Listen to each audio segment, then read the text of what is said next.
Hey everyone. Ooh, do I have a good subject to talk about today? First, let me say welcome to All About the Joy. I'm Carmen Lisette, your host, and here is my little Carmen Talk this week. Let me just first tell you what propelled this topic. On TikTok, there have been various videos, primarily from men, talking about why women of a certain age and financial status prefer to be single. I'm sure a lot of you have already seen them if you're on TikTok, and some of them are so funny and so on point. And although I think they're on the right track, I'm not sure it's fully what's happening at this moment in time.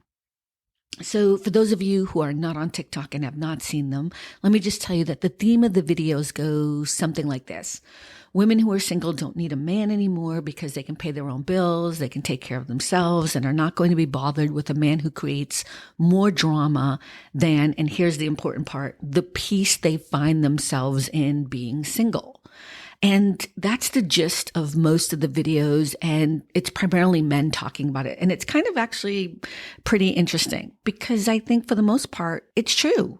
And for myself and in my experience with some of my other single friends, I'd have to say that there is this truth to not wanting to disrupt the kind of joy we have in our lives on a regular basis with nonsense, right? But as I sat here this morning, kind of really thinking about this, I started realizing that there's another part of this that's really significant that I think will kind of clarify some of it. So if we look in the past, I think the problem has always been that women were told that they needed a man in order to have like A, B, C, and D, right? In order to have money to put food on the table, to, have children, to raise a family, to have a home. And the opportunities were also unavailable to think otherwise. But see, that was never love to begin with, okay? And I know I'm generalizing, but that was never love to begin with. That was needing someone to provide for you. So maybe men were providing and thinking that was also love. And maybe women were involved and thinking this too was love. But actually, this was more like a cohabitation agreement of some sort, which is why most of those marriages never worked out. Or if they did, they were abusive, pained, and not real love. Nowadays, things are different. And when it comes to needing a man, the needs from my point of view are so, I'm going to say the word different again, from what I watched growing up. And just like on a side note, I want to throw this out there as well. I love how older people will say, they'll say it to me, see, you waited too long and now you're so set in your ways, you'll never be able to invite someone to share your life. Look at, for the record, I don't believe any of that is true. I have seen people who are older who find real love, especially after someone passes away or whatever. And love is love, people. It doesn't matter when you find it. When you find it, that's when you're supposed to find it. So don't feed into these old cliche-isms. It's kind of something I want people to stop doing. There are so many things that we are used to hearing over and over again that we've decided that they are true. And I'm telling you, I know a few people who are ecstatically in love, and I'm so happy for them, and they are older. And like the great fictional mathematician, Dr. Ian Malcolm, he once said, life finds a way. I also believe that love finds a way too. Okay. So in all seriousness, I think love has a better shot now than ever before.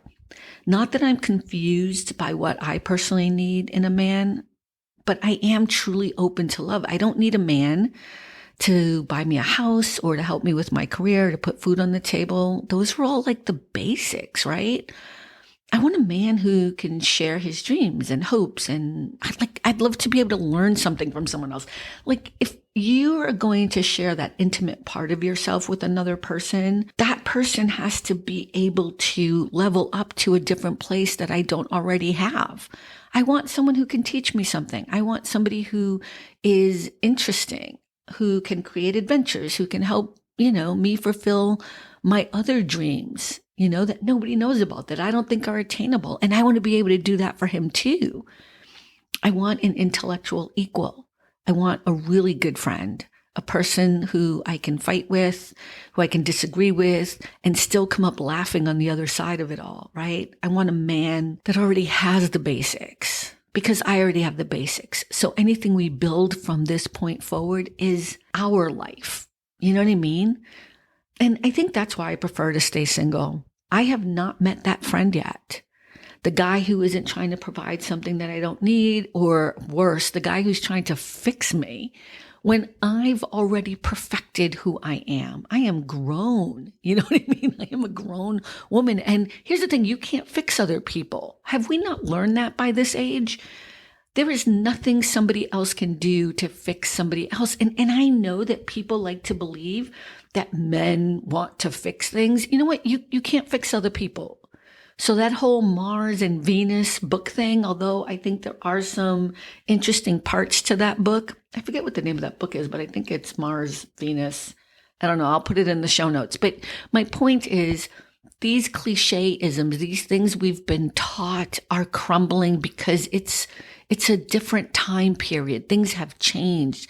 So we have to change our thinking as well. I think that the real divide between men and women, it's not understanding what each actually wants, but we're all still in this archaic thinking that men are going to come in and provide and women are going to receive and then therefore be submissive and helpful to the man. Like, whatever the right words are for that, that's such archaic thinking. It's a different time period now.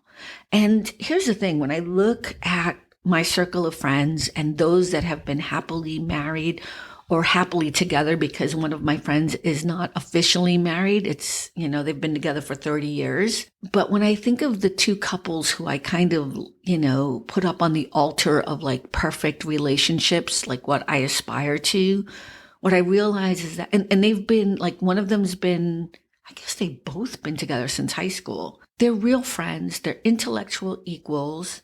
There's no dominance over the other. There's no control, whether intentional or not. No one has more money or more strength than the other. There's this really kind of ebb and flow to their relationship. It doesn't mean it's perfect. It means it's a real friendship and relationship. And I would bet everything I own in this moment in time that they will be together forever. I have no question about their relationship at all. And even though I've seen them in really terrible moments, especially when one of their kids has made a mistake or there's been a problem or whatever it is, I know that they will always be together until one of them passes away. You know what I mean? Like it's such a beautiful love story.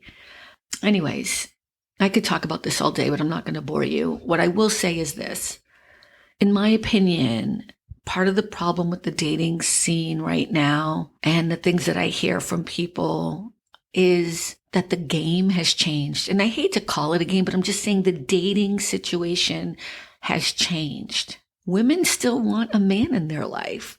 We're all human beings. We all still want that connection, that intimacy, that ability to be with another person, right? We're human beings. But I'll just speak for myself on this point. What I need in a man and in any relationship, it's changed from what people think and what I used to think I wanted in a man. I'm just saying it. And until I find that, or until that finds me, I'm just not interested in kind of the drama of it all, right? There is something to go back to that part where I talked about in the beginning that those TikToks were about. Like, I don't want anyone to mess with the peace that I have found myself in being single. Like, you're either going to add to my life or you're not going to be a part of it. And that's really in any relationship that I find myself in, whether it's just friendships or, new friends who are women or whatever it is.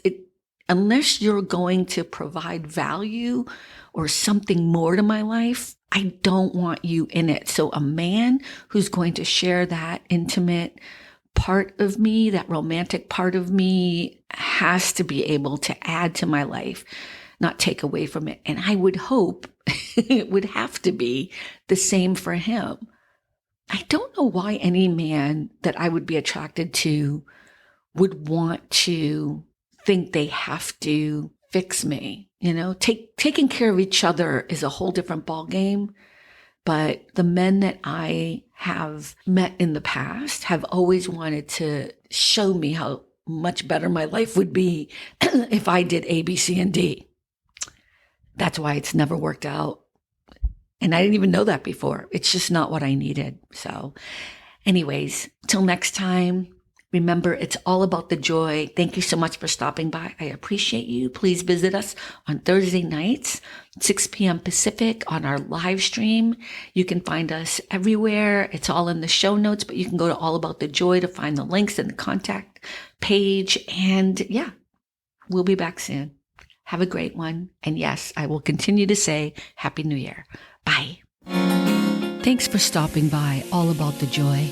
Be better and stay beautiful, folks. Have a sweet day.